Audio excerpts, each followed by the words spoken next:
प्यारे मित्रों, नमस्कार। कपिल ज्योतिष संस्थान में एक बार फिर सभी लोगों का स्वागत है।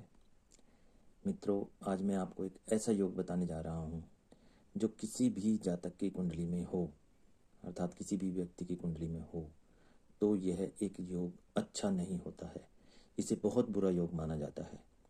अगर इसका उपाय कर दिया जाए तो यह योग अच्छा बन जाता है और आदमी की ज़िंदगी अच्छी संवर जाती है। किंतु यदि इसका उपाय नहीं होता है तो यह आदमी का दुख, तकलीफ, कर्ज, बीमारी, इन सब से उसके घर को हमेशा के लिए दुखी करके रखता है। आइए, हमने जो सीखा है उसी के आधार पर बता रहे हैं कि हमारे गुरुदेव ने भी इस योग का नाम रखा है नरक योग। ये एक प्रकार का नरक योग है यदि यह कुंडली में बन जाता है। तो प्यारे मित्रों, जो चैनल पर नए हो प्लीज़ लाइक और सब्सक्राइब जरूर करें। मैं आपके लिए महत्वपूर्ण और सच्ची जानकारी लाता रहूँगा जो लाल किताब के मेन फैक्ट हैं, निचोड़ हैं। इससे कोई भी व्यक्ति जिसकी कुंडली में ऐसे योग बनते हैं तो अपना देख सकता है। आइए, समय को कम करते हुए हम शुरू करते हैं। यदि किसी भी जातक की कुंडली में चंद्र, शनि और मंगल यह तीनों एक साथ बैठे हुए हैं तो यह नरक योग कहलाता है। यदि किसी भी जातक की कुंडली में चंद्र, शनि, मंगल एक साथ बैठे हुए हैं तो यह एक नरक योग कहलाता है। सिर्फ कुंडली के 10वें और 11वें घर को छोड़कर यदि 10वें या 11वें घर में यह योग बन रहा है तो इसका प्रभाव इतना नहीं होता है। बाकी सभी ग्रहों में अगर ये तीनों ग्रह एक साथ बैठ जाएं किसी की कुंडली में भी तो यह एक नरक योग बन जाता है।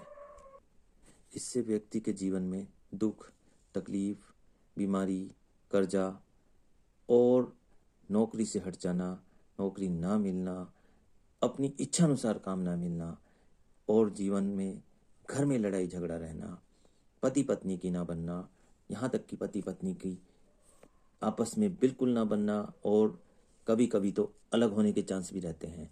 यदि व्यक्ति ने इसका उपाय नहीं किया तो यह एक बहुत बुरा योग है।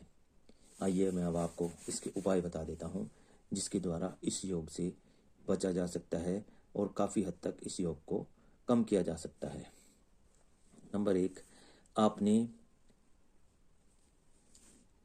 चावल और देसी खांड यह मंदिर में लगातार देनी है। चावल और देसी खांड यह मंदिर में लगातार देनी है।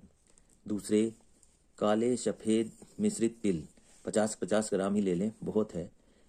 काले सफ़ेद मिश्रित तिल आप या तो दान देते रहें या जल प्रवाह कर दें।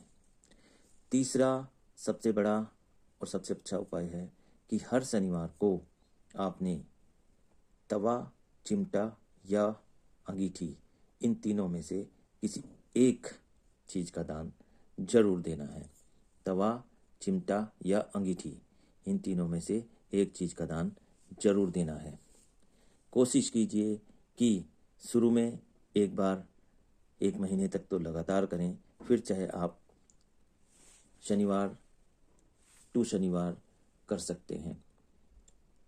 दूसरे, इन उपायों को करने के बाद आपके जीवन में भगवान की दया से यह जो एक नरक योग बना हुआ था इसके दुष्प्रभाव कम होने शुरू हो जाएंगे और घर में सुख शांति और आप देखेंगे कि धन संपत्ति की बरकत होनी शुरू हो जाएगी और आपको सब सुख मिलने शुरू हो जाएंगे।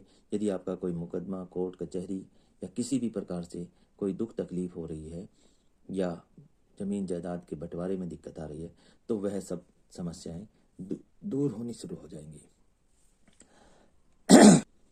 तो प्यारे मित्रों, आशा है मेरे द्वारा दी गई जानकारी आपको जरूर पसंद आई होगी।